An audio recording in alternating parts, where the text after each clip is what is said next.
The news of his father's death struck Parker Evans like a thunderbolt on a clear day, shattering the carefully constructed world he'd built far from the sprawling vineyard where he'd grown up. Standing at the floor-to-ceiling windows of his penthouse office in Manhattan, he stared at the email from his father's attorney, the words blurring before his eyes as memories flooded back memories he'd spent 15 years trying to forget. Mr. Evans. His assistant's voice came through the intercom. "Your 3 o'clock is waiting." Parker cleared his throat.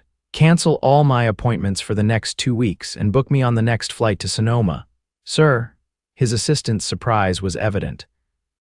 Parker Evans, 35-year-old founder and CEO of Evans Financial Consulting, never canceled appointments. "Family emergency," he said simply, already pulling his laptop closed. 8 hours later, Parker's rental car crunched up the familiar gravel driveway of Crescent Hill Vineyard.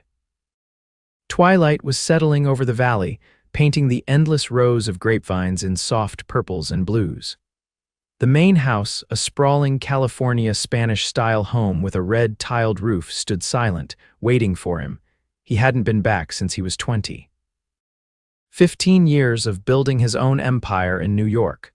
15 years of ignoring his father's occasional calls to come home and take his rightful place at the vineyard.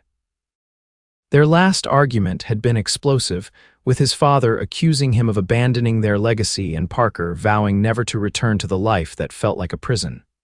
Now, as he stepped onto the wide veranda, key in hand, he was the reluctant heir to everything he'd once rejected. The house smelled the same oak, leather, and the faint sweetness of wine that seemed embedded in the walls. Parker moved through the quiet rooms, touching familiar furniture, looking at old family photos. His mother, gone for 20 years now, his father, stern-faced but proud in every image. And himself, a skinny kid with wild dreams of something beyond these hills. He poured himself 3 fingers of his father's favorite Cabernet from the wine cellar and sat on the back terrace overlooking the vineyard. Tomorrow, he'd meet with the estate attorneys. Tomorrow, he'd begin the process of settling his father's affairs and likely putting the vineyard up for sale. Tonight, he would allow himself to feel the complicated grief of losing a father he'd never reconciled with. The following morning arrived with a burst of California sunshine that flooded his childhood bedroom. Parker dressed in the only casual clothes he'd packed, dark jeans and a light blue button-down, and headed to the kitchen. The housekeeper, Maria, who'd been with the family since he was a child, was already there preparing coffee. "Mr. Parker," she said, her eyes filling with tears. "You look so much like your father now." Parker accepted her hug awkwardly. "It's good to see you, Maria." "I'm sorry it's under these circumstances." "Your father was very proud of you," she said, pouring him coffee. "He kept every article about your success." Parker looked away, unprepared for this revelation. "I need to survey the property before meeting the attorneys." "Has anything changed significantly?" Maria filled him in on the vineyard's operations as he ate a quick breakfast. His father had apparently maintained their reputation for quality, though production had decreased in recent years. Parker made mental notes, already thinking like a businessman. The vineyard would likely fetch a good price, especially in the current market. He spent the morning walking the familiar paths between the vines, noting areas that needed attention and improvements that had been made. The main vineyard house was well maintained, but some of the outbuildings showed signs of neglect. He was making notes on his phone when he noticed something unexpected: a new fence line, and beyond it, rows of what looked like organic lavender. He muttered to himself, stepping closer to the property line. What had once been the abandoned Brooks farm next door was now a thriving operation. Where there had once been overgrown fields and dilapidated buildings, Parker now saw neat rows of lavender, several beehives in the distance, and a renovated farmhouse with a new coat of pale yellow paint. As he stood contemplating this change, a woman emerged from between the lavender rows. She was tall and slender, wearing overalls and a wide-brimmed hat, carrying a basket filled with purple blooms. She moved with purpose, completely absorbed in her task, until she glanced up and noticed him. For a moment, they simply stared at each other across the fence line. Then she approached, pulling off gardening gloves and pushing her hat back to reveal a face that struck Parker with unexpected force. Open, sun-kissed, with striking green eyes and a small scar above her left eyebrow. "You must be Victor's son," she said, her voice holding a slight trace of wariness. Parker nodded, extending a hand across the fence. "Parker Evans." "Brooke Elliott," she replied, shaking his hand firmly. Her palm was calloused, her grip strong. "I'm sorry about your father." "Thank you," Parker said automatically. "Did you know him well?" Something flickered in her expression. "Well enough, he was particular about his boundaries." Parker couldn't help a short laugh. "That's a diplomatic way of putting it." She smiled then, and it transformed her face. "I purchased this place 4 years ago. Your father wasn't thrilled about my methods initially." "Methods?" "I run completely organic operations.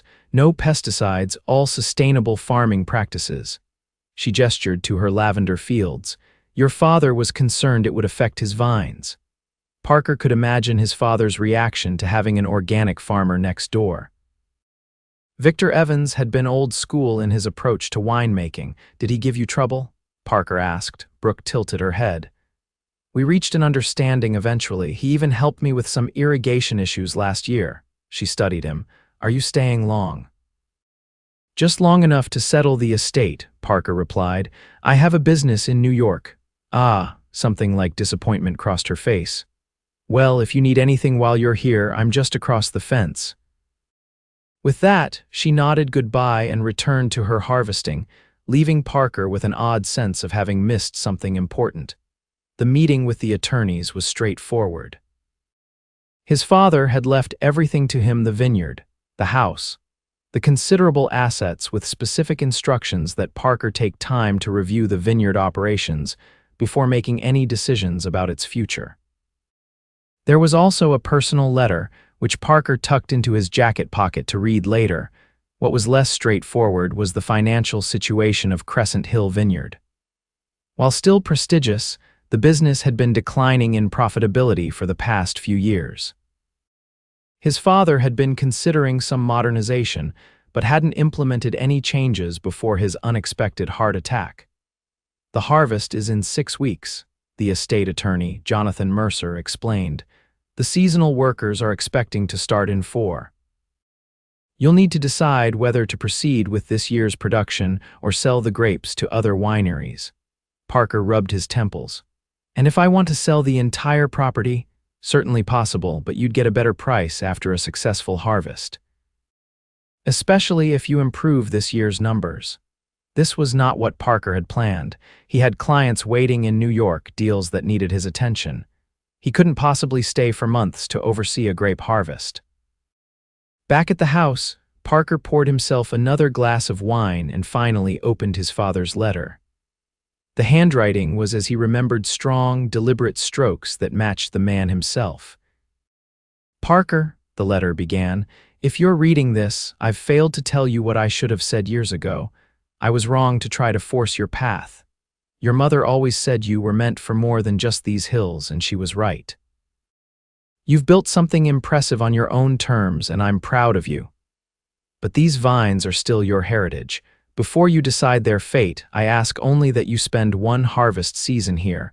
Understand what we've built before you dismantle it. The vineyard needs new vision, perhaps yours, perhaps someone else's, but don't discard it without knowing its value. I've made arrangements with the estate to cover any business losses you might incur during this time. Consider it my final request and perhaps my way of making amends for our lost years. With respect and love, your father." Parker set down the letter, a complex mixture of emotions swirling within him. His father had never been a man of many words and certainly never of apologies. This posthumous olive branch left him unsettled. He walked onto the terrace, staring out at the vineyard as twilight descended once more. One harvest season, 3 months at most. Could he really afford to step away from his company for that long?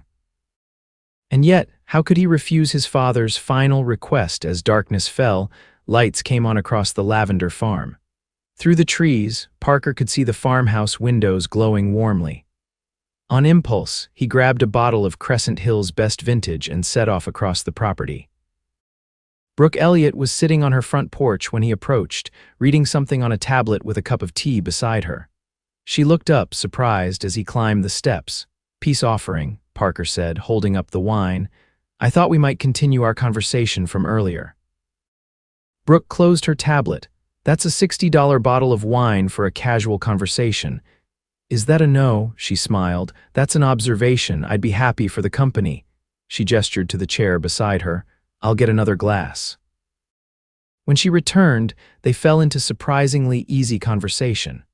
Brooke told him how she'd left a high-pressure job in agricultural research to start her lavender farm. "Everyone thought I was crazy," she said, pouring more wine, "trading a corner office for dirt under my fingernails." "But you don't regret it?" Parker asked. "Not for a second. There's something about working with the land." She trailed off, looking at the stars now visible above them. "It's real in a way my previous work never was." "My father felt that way about the vineyard," Parker admitted. "I never understood it." Brooke turned to him. "And what about you? What's real to you?" Parker considered the question. "Building something from nothing, taking risks that pay off, solving problems that seem unsolvable. And does your work in New York give you that?" "It did," he said, surprised by his use of the past tense. "I've built a successful consulting firm from the ground up. We specialize in financial restructuring for struggling companies." "So you fix things," Brooke said, in a manner of speaking. "Though usually by streamlining, cutting excess, making hard choices." Brooke nodded thoughtfully. "Not unlike farming, actually. Sometimes you have to prune severely to get the best yield." Parker found himself smiling at the comparison. "I never thought of it that way." As the evening progressed, Parker found himself increasingly drawn to Brooke's combination of pragmatism and passion.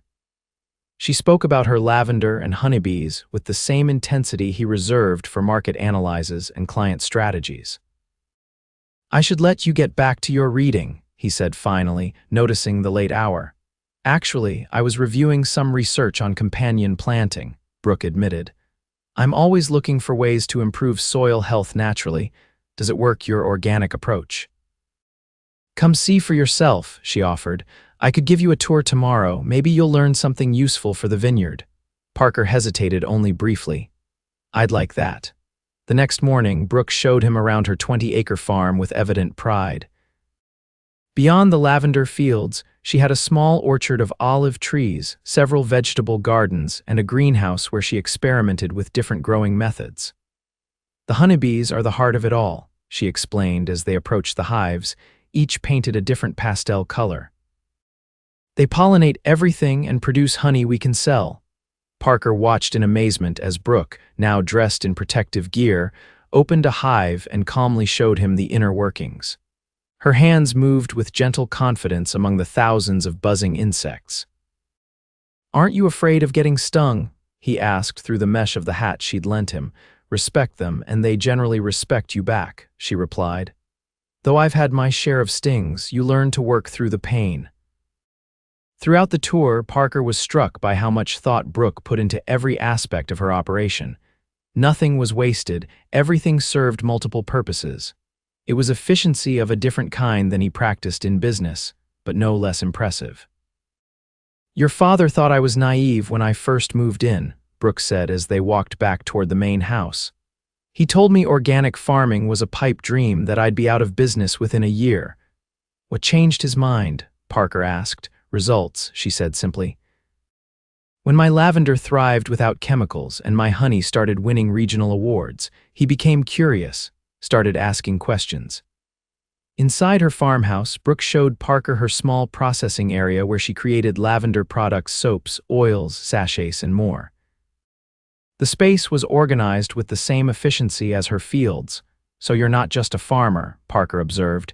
"You're running a sophisticated business operation." "Is that approval I hear from the big city consultant?" Brooke teased. "It is," Parker admitted. "Though I'm curious what made you choose this particular location," something flickered in Brooke's expression. "The soil conditions are perfect for what I wanted to grow, and—" She hesitated. "I had a connection to this area from childhood." Before Parker could ask more, his phone rang his assistant in New York with an urgent client issue. "The real world intruding. I need to take this," he said apologetically. "Of course," Brooke nodded. "I have work to do anyway." Parker spent the rest of the day on conference calls, trying to manage his business remotely while beginning to review the Vineyard's books. The more he dug into Crescent Hill's finances, the more he realized his father had been facing significant challenges: increased competition, rising costs, and declining sales. There were solutions, Parker knew, but they would require investment and vision. That evening, as Parker sat on the terrace with spreadsheets open on his laptop, he noticed Brooke walking along the fence line, checking her irrigation system. Without thinking, he walked down to meet her. "Find anything interesting in the Vineyard books?" she asked, seeing the preoccupied look on his face. "How did you know that's what I was doing?" she smiled. "You have the same expression your father used to get during budgeting season." Parker leaned against the fence. "The Vineyard is in trouble, not critical yet, but heading there." "I suspected as much," Brooke nodded. "Victor was worried last year about the new conglomerate buying up small wineries in the valley." "Westland Agricultural Group," Parker confirmed. "They've made 2 offers already, according to the files. My father rejected both." "They approached me too," Brooke admitted. "Wanted to buy my water rights." Parker straightened. "When was this?" "About 6 months ago. I turned them down flat. Something about their representative gave me the creeps. All talk about efficiency and standardization." She made a face. "The last thing this valley needs is more corporate farming." Parker felt a twinge of discomfort, recognizing in her description the kind of language he might use himself in a business context. "What would you do," he asked suddenly, "if you were in my position with the Vineyard?" Brooke considered the question seriously. "I'd look for ways to adapt without losing what makes Crescent Hill special.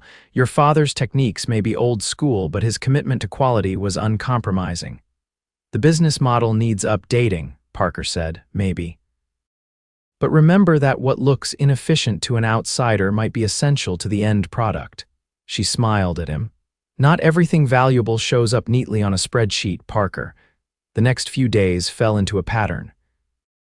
Parker spent his mornings on calls with his New York office, his afternoons diving into the Vineyard operations with the longtime manager, Hector, and his evenings often in conversation with Brooke. Sometimes they sat on her porch.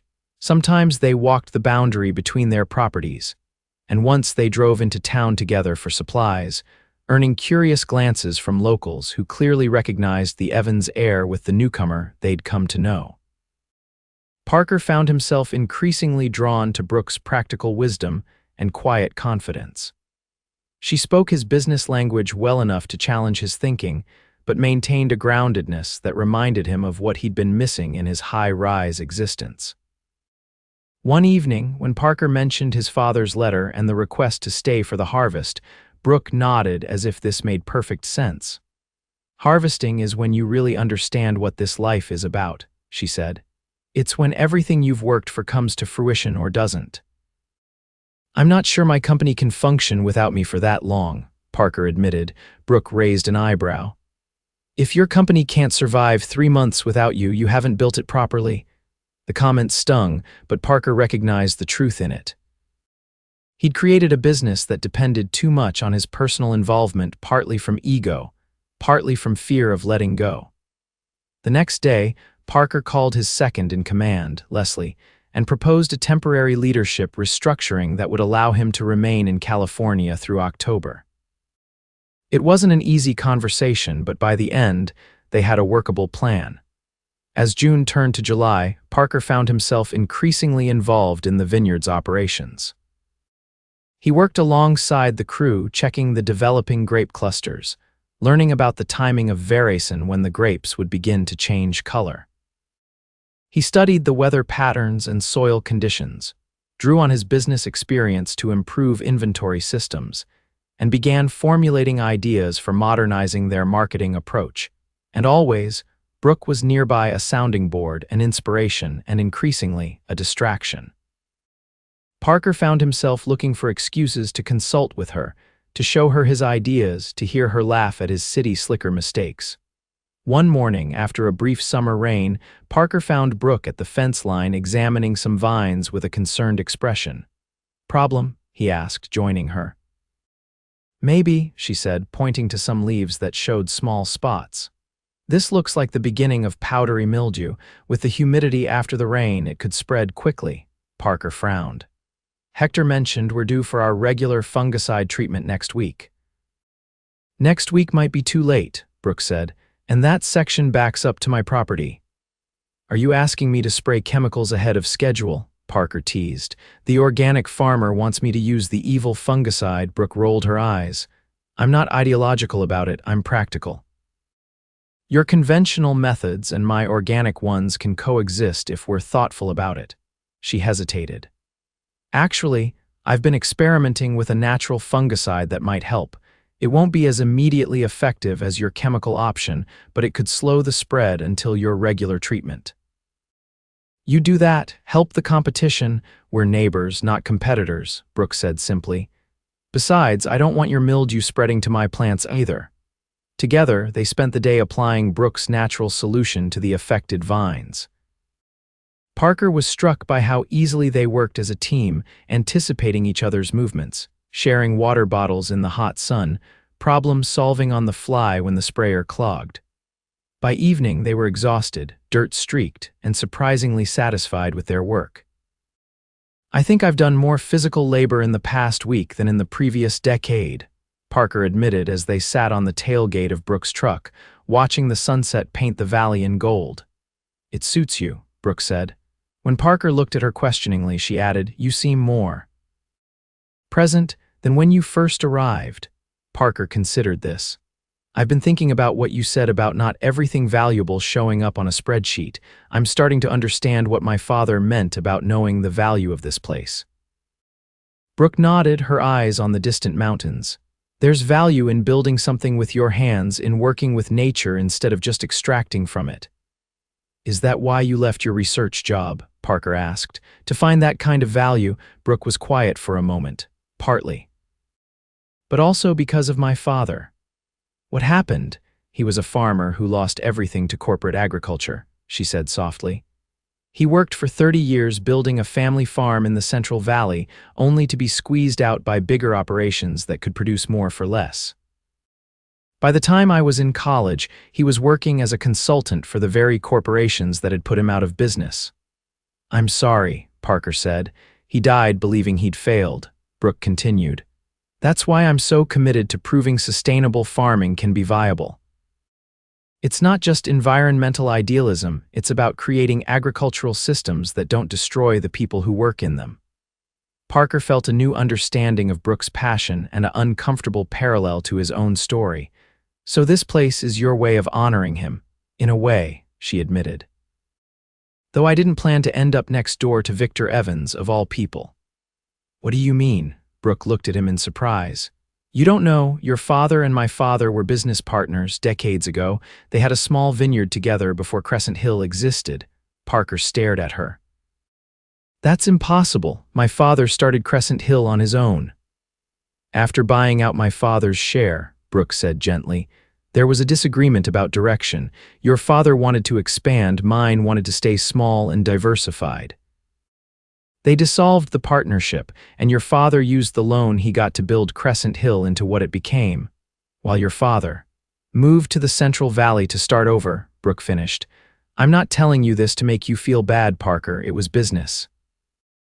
They made different choices." Parker was silent, processing this revelation. It explained why the name Elliot had seemed vaguely familiar when they first met. It explained why his father had been so territorial about the property line. "Is that why you bought this place?" he finally asked. "To come back and prove something to my father," Brooke shook her head. "I bought it because the price was right and the conditions were perfect for what I wanted to grow. Finding out it bordered Evans' property was a shock, believe me. I almost backed out of the deal." "What changed your mind?" "Stubbornness," she admitted with a small smile. "And maybe a little bit of fate. I thought there was a certain poetry to it, the children of former partners becoming neighbors, trying different approaches to the same land." Parker found himself captivated by the determined set of her jaw, the passion in her eyes as she spoke. Before he could stop himself, he leaned forward and kissed her. For a moment, Brooke froze in surprise. Then she was kissing him back, her hand coming up to touch his face with unexpected tenderness.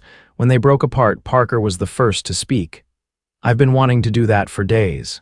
"Just days," Brooke teased softly. "I've been thinking about it since you showed up at my door with that ridiculously expensive bottle of wine." They laughed together, the tension of the moment breaking into something warmer, more comfortable. Yet as they parted ways that night, Parker felt a new tension building, the knowledge that his time in California had a definite end point, while Brooke was rooted here as firmly as her lavender plants. The next few weeks brought them closer, both professionally and personally. Parker consulted Brooke on vineyard decisions, impressed by her knowledge of the local ecosystem. They spent evenings planning future plantings, discussing marketing strategies that could highlight both their products, even sketching ideas for collaborative products like lavender-infused wine. In quiet moments together, watching the sunrise from her porch, sharing meals prepared from her garden, walking the rows of ripening grapes, Parker found himself contemplating a future very different from the one he'd planned. Then came the offer from Westland Agricultural Group. Their representative, a smooth-talking executive named Dawson, arrived unannounced at Crescent Hill one morning. "We've heard you might be more open to selling than your father was," he said, sliding a proposal across the desk to Parker. "This is significantly more than we offered him." The figure was indeed substantial enough to solve all the vineyard's financial problems and still leave a hefty profit. From a purely business perspective, it was a compelling offer. "I'll need time to consider it," Parker said neutrally. "Of course," Dawson replied. "Though I should mention we've also renewed our interest in the neighboring property. Miss Elliott's operation would complement our holdings nicely." Parker kept his expression impassive. "Has she indicated any interest in selling?" "Not yet," Dawson admitted, "but everyone has their price. And water access in this valley is becoming increasingly valuable. It would be a shame if her supply became compromised." The thinly veiled threat made Parker's blood boil, but he maintained his professional demeanor until Dawson left. Then he immediately went to find Brooke.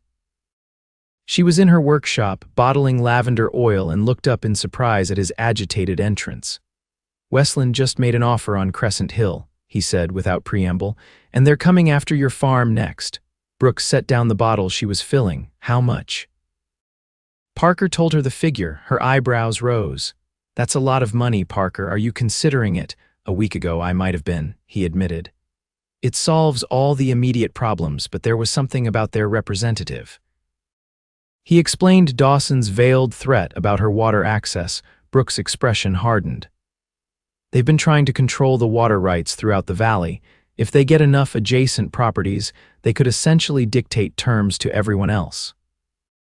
"I'm not going to sell to them," Parker said firmly, "but that means figuring out how to make Crescent Hill viable long-term." "You sound like you're planning to stay," Brooke observed carefully. Parker met her gaze. "I'm considering it." "What about your company in New York?" "I've been talking with Leslie about a restructuring. She's been effectively running day-to-day operations since I've been here. It might be time to make that official, make her CEO while I remain on as chairman but focus elsewhere." "On the vineyard." "On building something new," Parker clarified. "I've been thinking about what you said about honoring your father's memory. Maybe there's a way to honor mine too, not by maintaining the status quo, but by evolving what he built." Brooke smiled slowly. "What exactly are you thinking?" "A partnership," Parker said. "Your organic methods, my business experience.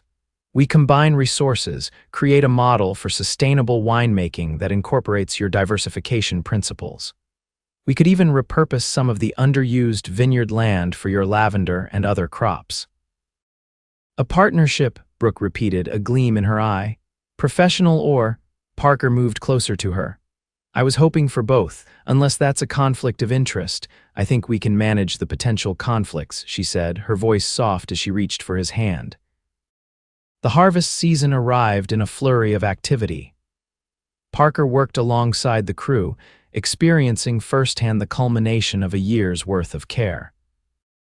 The work was exhausting but deeply satisfying, especially with Brooke often joining them, bringing her workers to help during the critical days of picking. Their plan for a joint venture took shape as the grapes were crushed and the fermentation process began. They would maintain Crescent Hill's premium wines while introducing a new line that showcased organic practices. They would expand Brooke's lavender operation and add a tasting room that featured both their products. Most importantly, they would implement water conservation systems that would serve as a model for the valley, directly countering Westland's strategy of water control. On the final evening of harvest, Parker and Brooke hosted a celebration for both their crews. Under strings of lights hung between the vines, with tables laden with food from Brooke's garden and wine from Parker's cellar, they thanked everyone who had made their vision possible.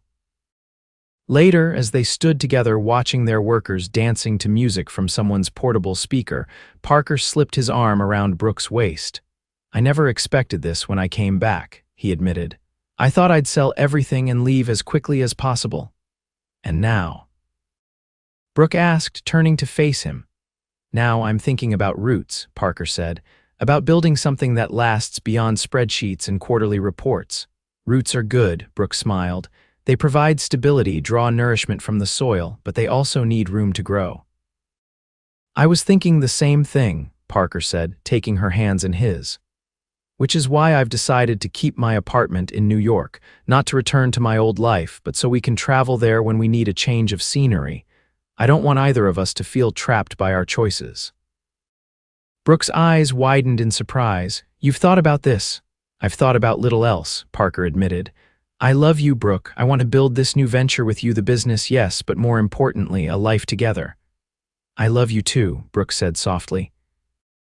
"And I accept your partnership proposal, all aspects of it." As they sealed their agreement with a kiss, cheers erupted from their workers who had been not so subtly watching the exchange.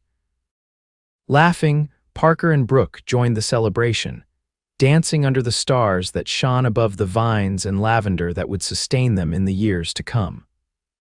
In the months and years that followed, Crescent Hill and Elliott Farms became a singular operation that maintained their distinct identities while functioning as one. Their sustainable practices attracted attention throughout the region, inspiring other small producers to resist corporate buyouts. The business thrived beyond their expectations, with their lavender-infused wines winning awards and their collaborative approach creating a model others sought to emulate. But more meaningful than their professional success was the life they built together, tending the land that had shaped both their fathers, creating something new from the legacy they'd inherited, and proving that the most valuable growth isn't always measured in profits, but in the roots that anchor us and the love that helps us flourish.